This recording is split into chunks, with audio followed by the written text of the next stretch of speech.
ಬಿರುಗಾಳಿಗೆ ಬಾಳೆ ಬೆಳೆ ಸಂಪೂರ್ಣವಾಗಿ ನೆಲ ಕಚ್ಚಿರುವಂತಹ ಘಟನೆಯೊಂದು ನಂಜನಗೂಡು ತಾಲೂಕಿನ ಹಲ್ಲಾರಿ ಗ್ರಾಮದಲ್ಲಿ ನಡೆದಿದೆ.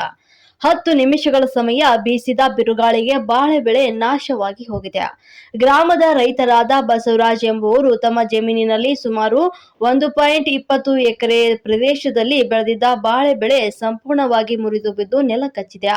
ಗ್ರಾಮದ ರೈತರಾದ ಶಂಕರಪ್ಪ ಸ್ವಾಮಿ, ನೂರ್ ಅಹಮದ್ ಮತ್ತು ದಿಕ್ರಿಯಾ ಸಾಹೇಬ್ ಸೇರಿದಂತೆ ಹಲವು ಜಮೀನುಗಳಲ್ಲಿ ಸುಮಾರು 25ಕ್ಕೂ ಹೆಚ್ಚು ಎಕರೆ ಪ್ರದೇಶದಲ್ಲಿ ಬೆಳೆದಿದ್ದಂತ ಬಾಳೆ ಬೆಳೆ ಸಂಪೂರ್ಣವಾಗಿ ನಾಶವಾಗಿದ್ದು, ಲಕ್ಷಾಂತರ ರೂಪಾಯಿ ನಷ್ಟವಾಗಿದೆ ಅಂತ ರೈತರು ತಮ್ಮ ಅಳಲನ್ನ ತೋಡಿಕೊಂಡಿದ್ದಾರೆ. ಈ ಕೂಡಲೇ ಸರ್ಕಾರ ರೈತರಿಗೆ ಸೂಕ್ತ ಪರಿಹಾರವನ್ನು ನೀಡಬೇಕು ಅಂತ ರೈತರು ಒತ್ತಾಯಿಸಿದರು.